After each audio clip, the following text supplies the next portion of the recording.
자, 경제 이슈를 진단하는 와치온 시작하도록 하겠습니다. 자, 요즘 경제면을 강타하는 조금 전에도 단어 말씀해 주셨죠? 포텐셜 이슈는 어떤 겁니까, 전문가님? 연일 경제면을 뜨겁게 달구는 큰 포텐셜 이슈가 있다면은 결국은 4차 산업혁명 시대를 열어가는 어떤 기술군이라고 봐야겠는데요. 대표적으로 인공지능, 사물인터넷, 블록체인 기술이라고 할 수 있겠습니다. 이런 기술들이 일상 속에서 어디까지 어떻게 적용되고 이 기술이 적용되다 보면 이 적용된 거에 대한 어떤 보완책이라는 것도 우리가 생각해야 되는 것이고요. 이런 보완 방법과 기술 적용 그리고 이런 것에 대한 예측 이런 것들이 경제 전반적으로 주목하는 뜨거운 감자가 아닐까 합니다.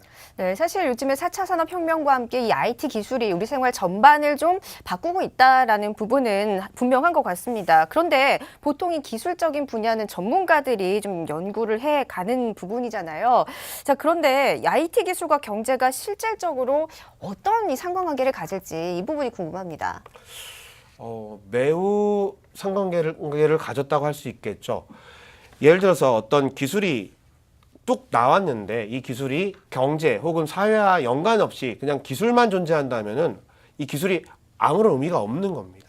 이 기술이라는 것이 항상 경제의 어떤 현상, 경제가 요구하는, 사회가 요구하는 것과 맞물려서 가야 되는 것이고요. 그리고 경제학자들이 혹은 경제를 바라보는 어떤 인문사회과학자들이 이 기술이 어떻게 발전하고 있고 어떻게 적용되고 있고 이 적용되는 것들이 어떻게 보완되어야 되는 것을 보면서 결국은 예측하고 경제 트렌드를 바라보게 되는 거죠. 그리고 이 변화에 대해서 우리가 항상 주목해야 되는 겁니다. 네, 이렇게 미래 경제 트렌드를 파악하고 싶다라고 한다면 이 새로운 기술들과 그 기술이 미칠 영향에 대해서 좀 빠르게 고려를 해봐야 합니다. 자, 그렇다면 이 시점에서 지금 우리가 특히 좀 주목해야 할 만한 변화가 있다면요? 주목해 볼 만한 변화라 함은 기술이 변함에 따라서 인간의 생활이 변하게 된다는 얘기죠. 예를 들어서 한번 지금 얘기가 아니라 과거 얘기로 한번 잠깐만 얘기를 해볼게요. 예전에 세탁기가 없던 시절에서 세탁기가 나오면서 여성들이 가사노동의 어떤 시간이 줄어들게 되고 네. 그로 인해서 정치적 참여가 또 일어나게 되는 계기가 되는 거잖아요. 그러니까 어떤 기술이 인간의 생활을 변화시키는 하나의 예시인데 지금 현재 이제 누구나 쓰고 있는 것이 뭐냐면 스마트폰이라는 네네. 거죠. 스마트폰을 이제 쓰다가 스마트폰을 좀 더 효율적으로 쓰게 되는 것이 또 사물인터넷이랑 또 연관이 되는 거예요. 네. 사물인터넷이라고 하면 어떤 기계가 어떤 그 사물들이 인터넷과 연결이 되는 걸 얘기하는데 예를 들어서 우리가 쉽게 지금 만나고 있는 것들이 그 인공지능 스피커 같은 것들이거든요. 네. 이런 것들로 인해서 우리가 이제 새로운 어떤 변화상을 맞이할 거라고 생각을 하고 있습니다. 네, 맞습니다. 뭐 밖에 나가 있을 때 스마트폰으로 미리 연결이 돼 있는 에어컨을 틀어놓고 시원한 집안에 들어가기도 하고. 네, 맞습니다. 이런 부분이 이렇게 다 연결이 돼 있는 그 시대에 우리가 살고 있습니다. 자, 이렇게 다가올 미래는 초연결 사회라고 하는데 사실 좀 IoT 시대라는 말이 좀 무색하게 아직까지는 사물 인터넷이 완성되지 않았다고도 하는데 이거 맞습니까? 맞습니다. 사물인터넷이라는 것이 완성되려면 몇 가지 중요한 요건들이 해결이 돼야 되거든요. 네. 그중에서 가장 중요한 요건이라고 하면 바로 보안의 문제입니다. 아, 사물 인터넷의 보안 문제가 좀 그렇게 심각한 건가요? 현재 사물인터넷 기반의 발전 속도라면 2020년에 약 208억 개의 기기가 인터넷에 연결될 것입니다. 와. 그야말로 우리 모든 것들이 센서가 달리는 혹은 인터넷과 연결되는 텔레비전, 냉장고, 스피커 그리고 손목시계부터 네. 이런 모든 것들이 다 인터넷과 연결되고 센서가 연결되고 그런 걸로 바뀐다는 겁니다. 그런데 여기서 가장 중요한 것은 이 통제권, 이 사물인터넷 기기에 대한 어떤 통제권이 인증받지 않은 그 누구, 어떤 집단에게 통제가 된다면 전 세계는 아비규환에 빠지게 될 것이거든요. 지금 정말 생각을 잠시 해봤는데 아찔했어요. 지금 요 뭐 하나하나 기계 하나하나가 뭔가 해킹이 된다라고 하면 그것만 문제인데 다 연결이 됐는데 그게 해킹이 된다라고 하면 정말 큰 문제인 것 같습니다. 자, 그렇다면 이런 보안 문제를 해결할 수 있는 해결책은 없습니까? 보안 문제를 해결할 수 있는 여러 가지 해결책이 있을 텐데요. 네. 일단은 저희가 블록체인과 경제에 대한 얘기가 하는 메가지진이다 보니까 블록체인에서 그 해답을 한번 찾아볼까 합니다. 블록체인에서 특히나 해결할 수 있는 것들은 어떤 보안성, 그리고 어떤 개인의 정보를 보호하고 신원을 확인하는 것, 이런 것들을 할 수가 있는 거예요. 지난 시간에 저희가 잠깐 얘기했을 때 그 자율주행 자동차 얘기를 잠깐 했었거든요. 네. 자율주행차도 결국은 사물 인터넷의 하나의 한 영역으로 본다면 그 운전자의 어떤 정보를 해킹하거나 이런 보안을 탈취하는 것들을 그 블록체인의 방식으로서 그 신원 같은 거를 조금 대처하는 어떤 방법론을 제가 한번 말씀드린 적이 있었잖아요. 이런 방향성에서 한번 생각해 보면 좋을 것 같습니다. 네, 그렇다면 좀 더 구체적으로 블록체인에서 그 어떤 기술이 이런 강력한 보안성을 지니는지 좀 궁금해집니다. 설명을 해주시죠. 일단은 그 블록체인 기술하면 분산장부라고 하는 기술을 갖고 있지 않습니까? 네. 분산장부라고 하면 분산장부 시스템에 연결된 모든 클라이언트, 모든 어떤 객체들이 다 동일한 장부를 갖고 있다는 얘기입니다.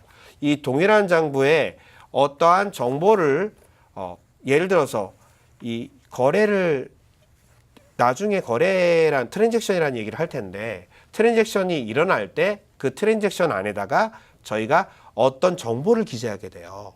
그러니까 우리가 예를 들어서 우리가 은행에다가 돈을 입금을 할 때 뭐 생일 축하해 이렇게 기재를 하고 입금을 하게 되면 네. 우리가 돈을 받는 입장에서 이 돈이 무슨 의미지? 생일 축하금으로 나한테 줬네? 이렇게 생각할 수 있지 않습니까? 네.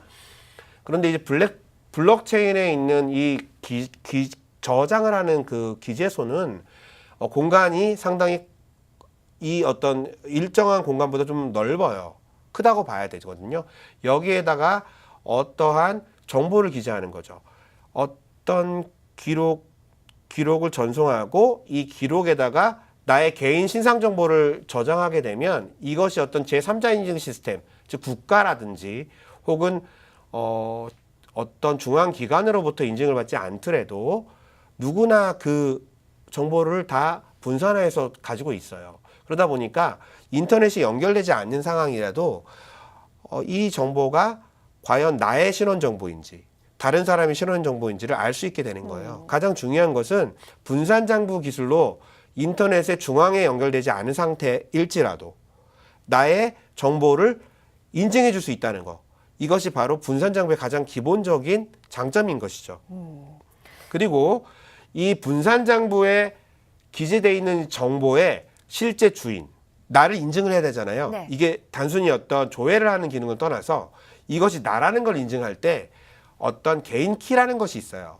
분산장부에서 이거를 운용할 수 있는 주체, 이거를 이제 개인 키라고 하는데 이거를 프라이빗 키라는 거를 사용하게 돼요. 보통은. 네. 그런데 이 프라이빗 키를 가진 것이 바로 나다라는 것이 인증이 되면 그 정보의 주체가 바로 나, 이거의 통제권의 주체가 바로 나라는 것을 인증할 수가 있게 되고 인터넷이 없는 상황에서도 전체의 어떤 네트워크에서 그것이 나라는 내가 어떤 바로 아이디를 가진 그 장본이라는 것을 인증할 수 있기 때문에 기본적으로 보안성이 굉장히 우수하고요. 그리고 실시간 정보 공유와 위조가 안 되는 거죠. 실시간 정보 공유라는 건 어떤 의미냐면 이미 내가 기재하고 있는 나의 어떤 그 인증 정보는 이미 기록돼 있는 거예요.